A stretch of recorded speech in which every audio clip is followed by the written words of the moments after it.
안녕하세요. 500만 청취자 여러분. 현실공감의 강민수입니다. 오늘도 저희와 함께 해주셔서 감사하고요. 현재 가장 뜨거운 이슈를 깊이 있게 갈아보는 시간을 갖겠습니다. 안녕하세요. 오늘 게스트로 참여한 김예지입니다. 민수님, 정말 심각한 사건이 벌어졌네요. 맞습니다.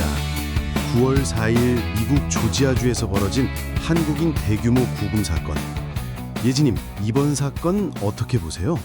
솔직히 충격적이에요. 475명이 한 번에 체포됐다는 건 정말 상상을 초월하는 규모죠. 특히 한국인이 300명 넘게 포함됐다는 게 네, 구체적인 상황부터 살펴볼까요? 9월 4일 현지 시간으로 미국 조지아주 브라이언 카운티에 위치한 현대차 그룹과 LG 에너지 솔루션 합작 배터리 공장 건설 현장에서 ICE와 HSI가 주도한 대규모 단속이 벌어졌습니다.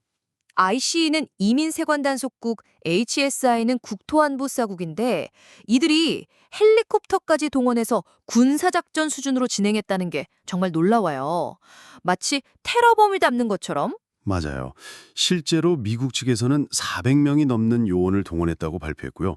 이는 HSI 역사상 단일 현장 최대 규모 작전이었습니다. 예지님, 체포 과정에서 벌어진 일들 보면 정말 심각한데요? 네, 정말 충격적이에요. 일부 노동자들이 체포를 피하려고 하수연못으로 달아나거나 송풍구에 숨었다는 증언도 있고요. 그런데 가장 논란이 되고 있는 건 체포 과정이에요. 그렇죠. IC에서 공개한 영상을 보면 한국인들이 쇠사슬로 손발과 허리까지 묶인 채 버스에 태워져 이송되는 모습이 담겨 있어요. 이게 정말 충격적이었는데 저도 그 영상 봤는데요. 정말 인권 침해 수준이라는 생각이 들더라고요. 이분들이 흉악범이나 테러범도 아닌데 왜 이렇게까지 해야 했는지. 미국도 법치국가 아닌가요? 맞습니다. 그런데 미국 측 입장도 들어봐야겠어요. 미국은 이번 단속이 미국 되찾기 작전의 일환이라고 밝혔고 불법 고용 행위를 근절하기 위한 것이라고 설명했거든요. 하지만 민수님, 여기서 중요한 건 이분들이 정말 불법 체류자였냐는 거잖아요. 제가 알기로는 대부분이 ESTA로 입국한 분들이에요. 맞아요. 이게 핵심 쟁점이에요. ESTA는 전자여행 허가 시스템인데 90일간 무비자로 미국에 체류할 수 있어요. 하지만 여기엔 치명적인 함정이 있어요. 관광이나 단기 상용 목적으로만 사용 가능하고 실질적인 노동은 금지되어 있거든요. 아, 그러니까 기술적으로는 불법이었다는 거네요. 하지만 이게 정말 악의적인 불법 체류였을까요? 현실적으로 한국 기업들이 미국에 진출할 때 숙련된 기술자를 데려가는 건 당연한 일인데. 예진님 말씀이 맞아요. 실제로 현장에서 체포된 분들은 대부분 용접 등 전문 기술직 종사자들이었어요. 예를 들어볼까요? 한국에서 20년 경력의 숙련된 용접공이 있다면 이분이 3개월씩 나눠서 미국에 와서 일하는 방식으로 프로젝트를 진행했던 거죠. 그런데 이게 왜 문제가 됐을까요? 지금까지도 많은 한국 기업들이 이런 방식으로 해외 프로젝트를 진행해 왔잖아요. 바로 트럼프 행정부의 강경한 반이민 정책 때문이에요. 트럼프 대통령은 취임 첫날부터 미국 우선주의를 강조하면서 대대적인 이민자 추방을 예고했거든요. 그런데 여기서 흥미로운 점이 있어요. 어떤 점인가요? 이 공장이 바로 바이든 전 대통령의 대표적인 경제 치적이었다는 거예요.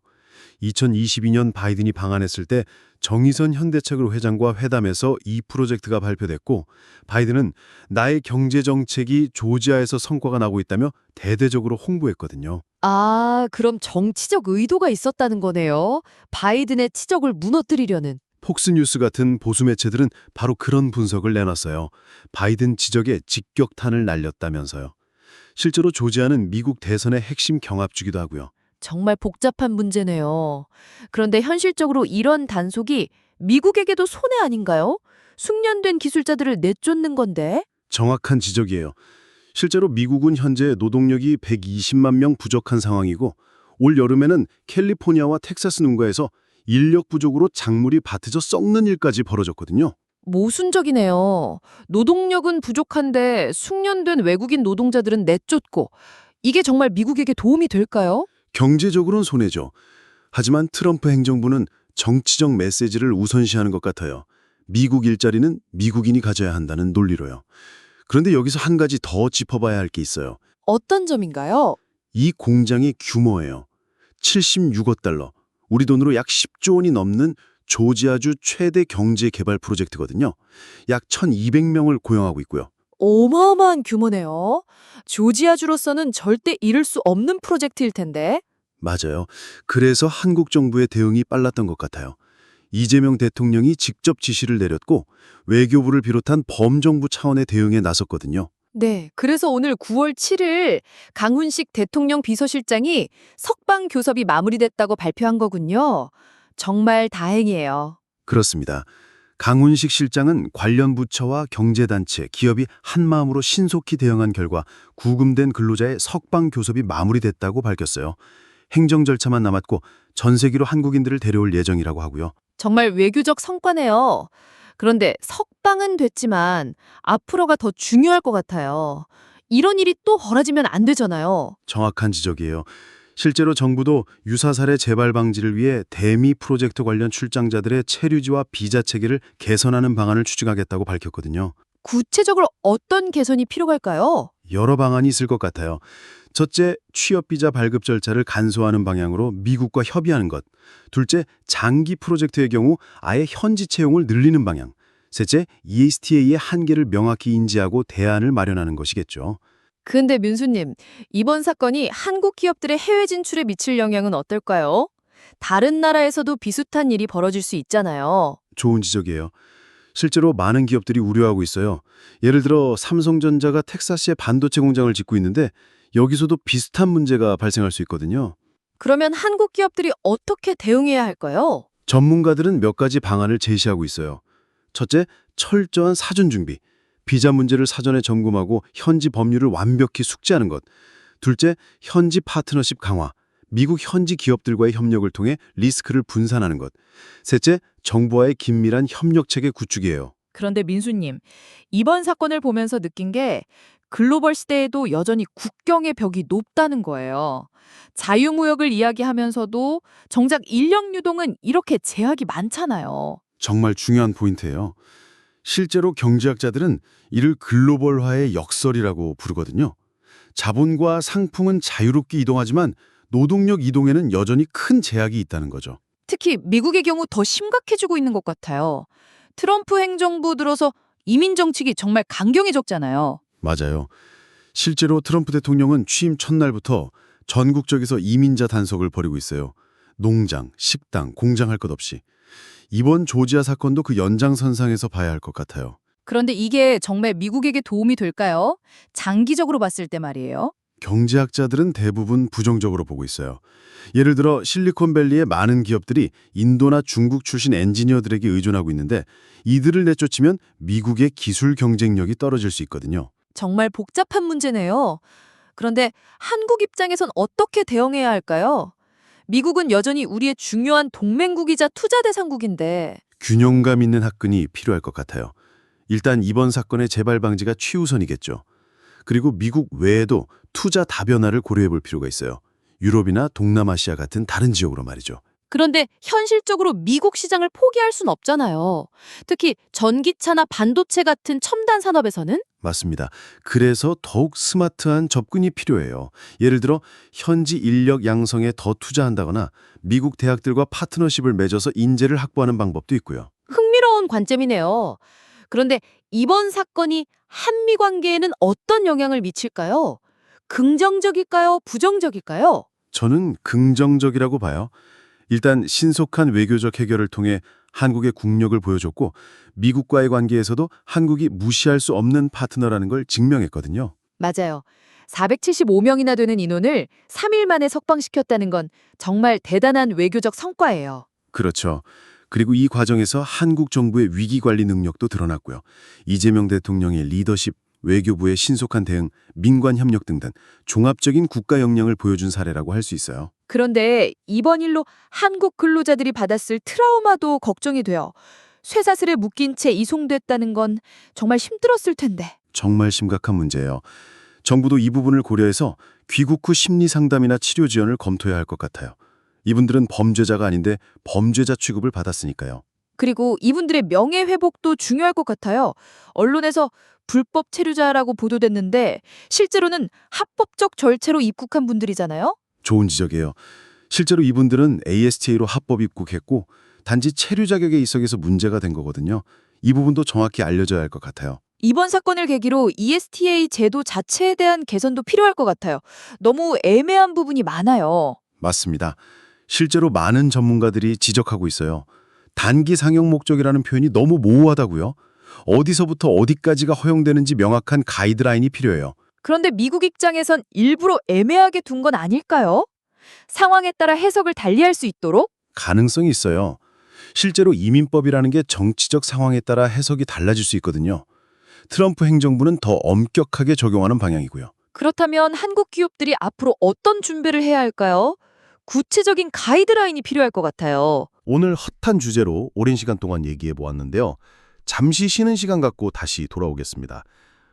쉬는 동안에 PUC님의 1000번의 계절 노래를 들으면서 다가오는 가을을 느끼시기 바랍니다. 잠시 후 다시 뵐게요. 채널 고정해 주세요.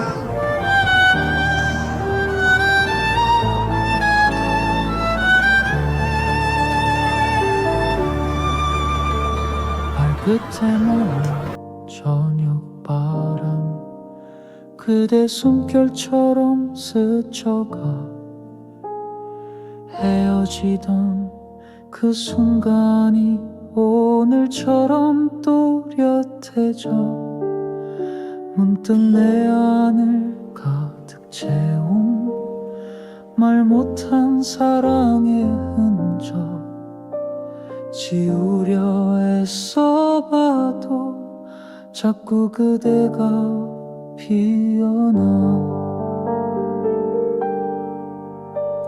기억은 멀어진다 해도 마음은 멈추질 않아 익숙했던 그 뒷모습 내 하루를 맴돌고 있어 차오른 눈물 삼킨 채 아무 말 못한 채 보내 그대 향한 그 한마디 아직 가슴에 남았어 천번의 계절이 흘러도 그대만 그리워요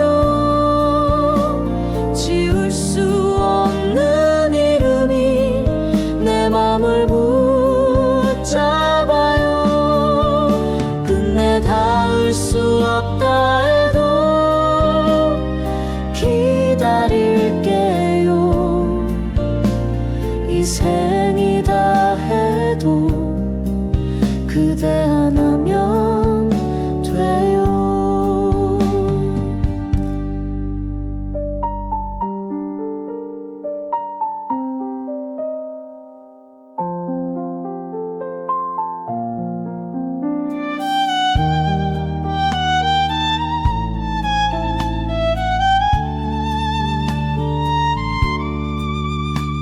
창가에 머문 달빛 아래 그대 그림자 흔들려 함께 걷던 길 위에서 나는 여전히 서 있어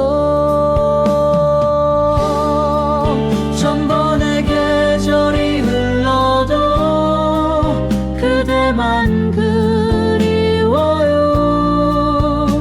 지울 수 없는 이름이 내 맘을 붙잡아요 끝내 닿을 수 없다 해도 기다릴게요 이 생이 다 해도 그대 하나면 돼요 끝내 닿을 수 없다 해도 기다릴게요 이 생이 다 해도 그대 하나면 돼요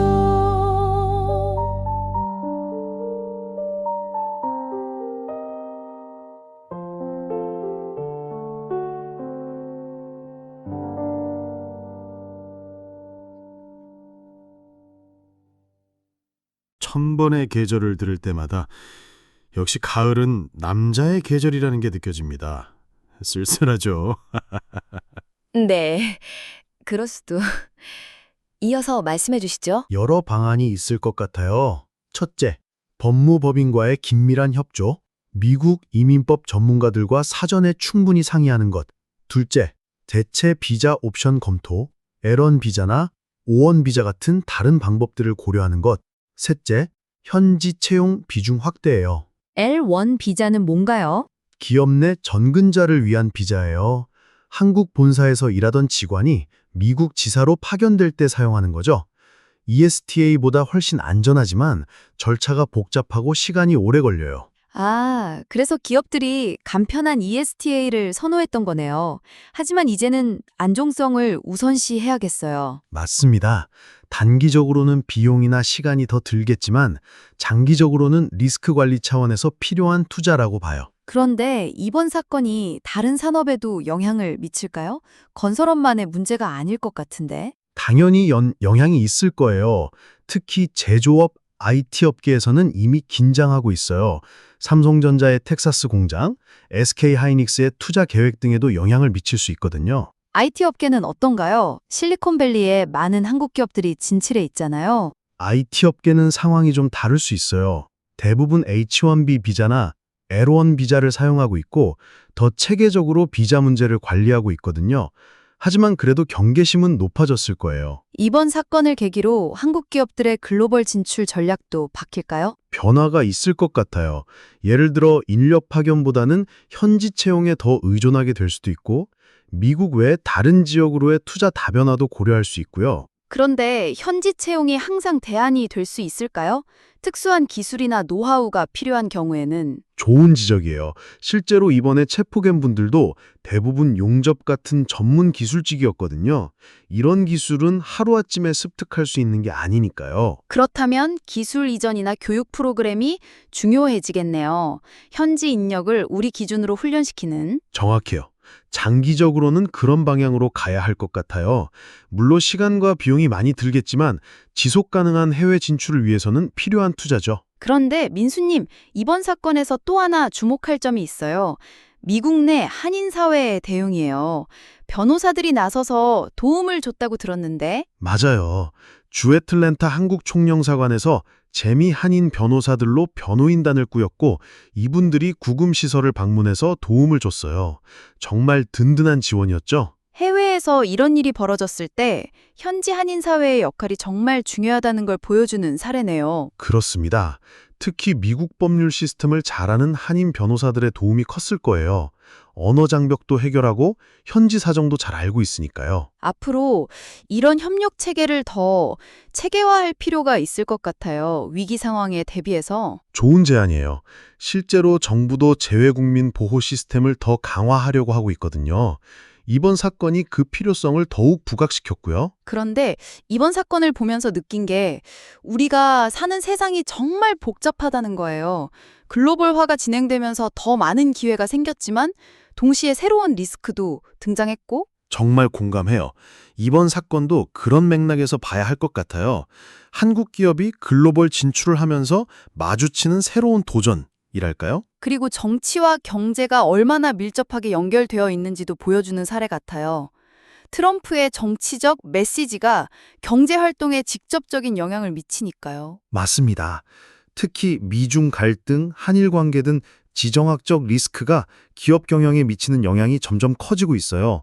기업들도 이런 부분을 더 신경 써야 하는 시대가 온 것 같아요. 그런데 이번 사건의 타이밍도 흥미로워요. 바이든 정부에서 트럼프 정부로 바뀌는 과도기에 일어났잖아요. 정권 교체가 이렇게 즉각적인 영향을 미칠 줄은. 정말 극명한 대조를 보여주는 사례예요.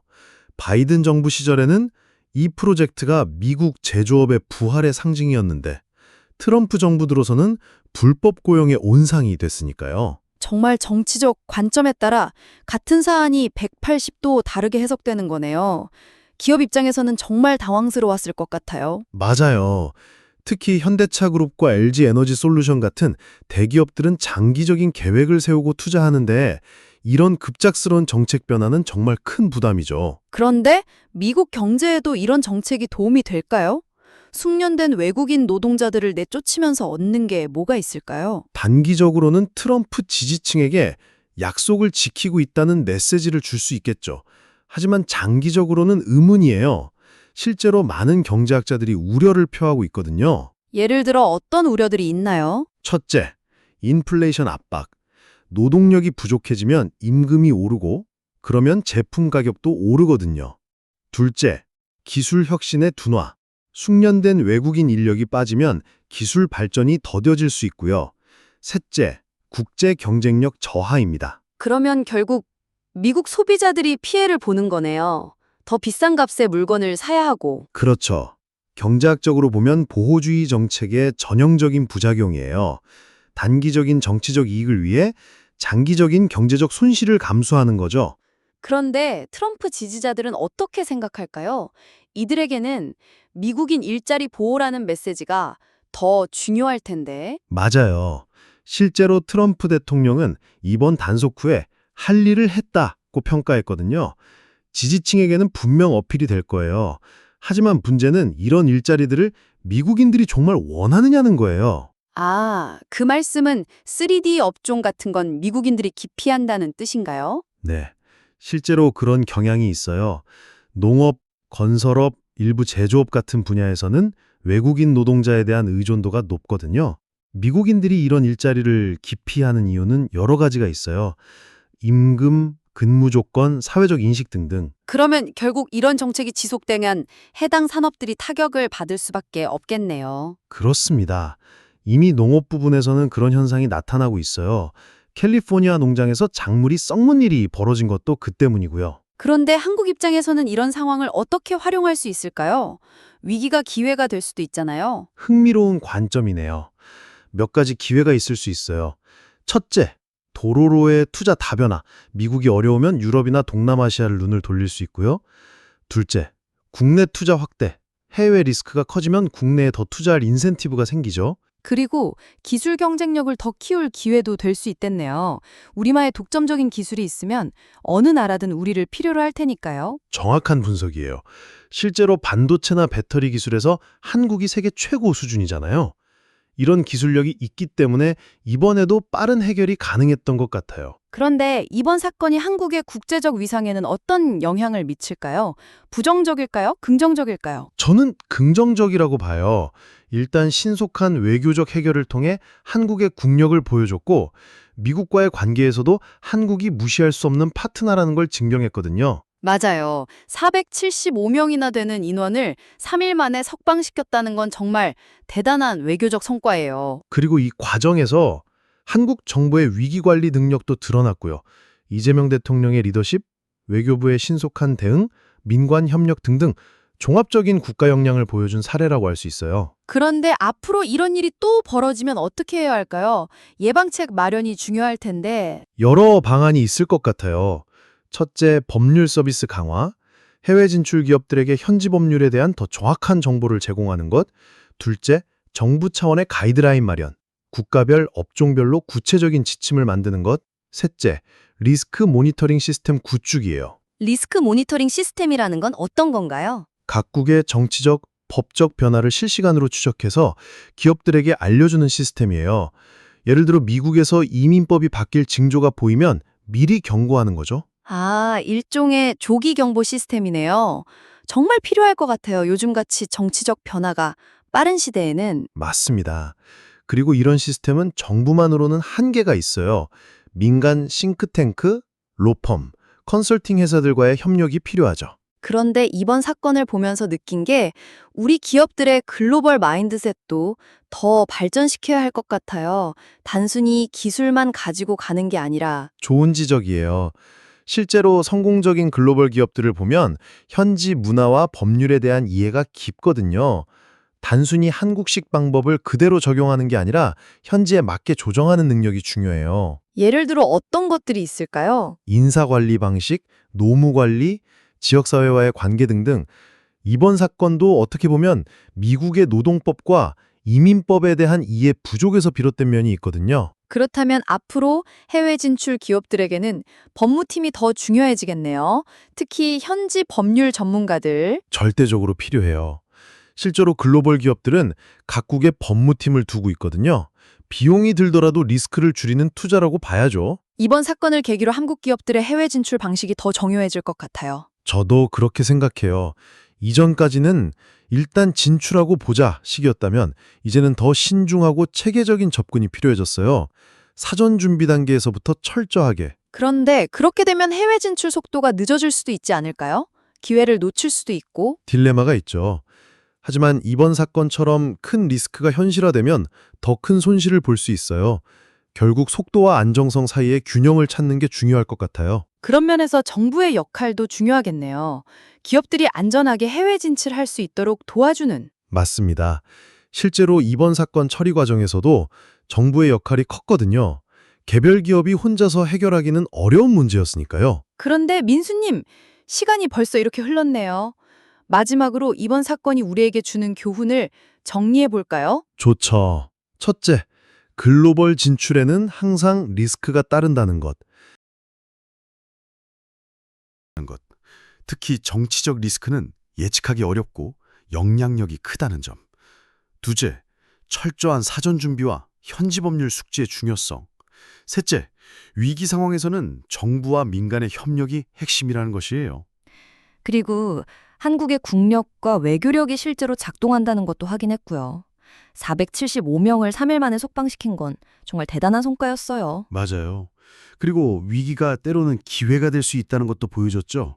이번 사건을 계기로 더 체계적이고 안전한 해외 진출 방안을 마련할 수 있을 거예요. 마지막으로 구금됐던 분들이 빨리 회복하시길 바래요. 정말 힘들었을 텐데. 정말 그래요. 이분들은 범죄자가 아닌데 범죄자 취급을 받았으니까요. 정부에서도 심리 지원이나 명예 회복을 위한 노력을 해야 할 것 같아요. 그리고 이런 일이 다시는 벌어지지 않도록 예방책 마련도 중요하고요. 네, 정부에서도 유사 사례 재발 방지를 약속했으니까요. 비자 체계 개선, 가이드라인 마련 등 구체적인 조치들이 나올 것 같아요. 정말 많은 것들을 생각해보게 되는 사건이었어요. 글로벌화 시대의 빛과 그림자를 동시에 보여준. 맞습니다. 그리고 우리가 살고 있는 세상이 얼마나 복잡하게 연결되어 있는지도 보여줬고요. 정치, 경제, 외교, 법률 모든 게 얽혀 있더라고요. 그래서 더욱 종합적인 사고가 필요한 시대 같아요. 한 가지만 봐선 안 되고 다각도로 접근해야. 정확해요.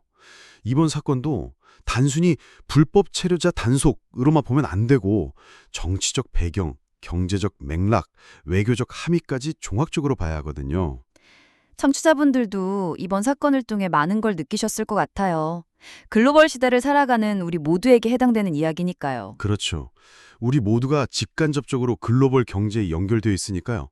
해외여행을 갈 때도 해외 취업을 생각할 때도 이런 리스크들을 고려해야 해요.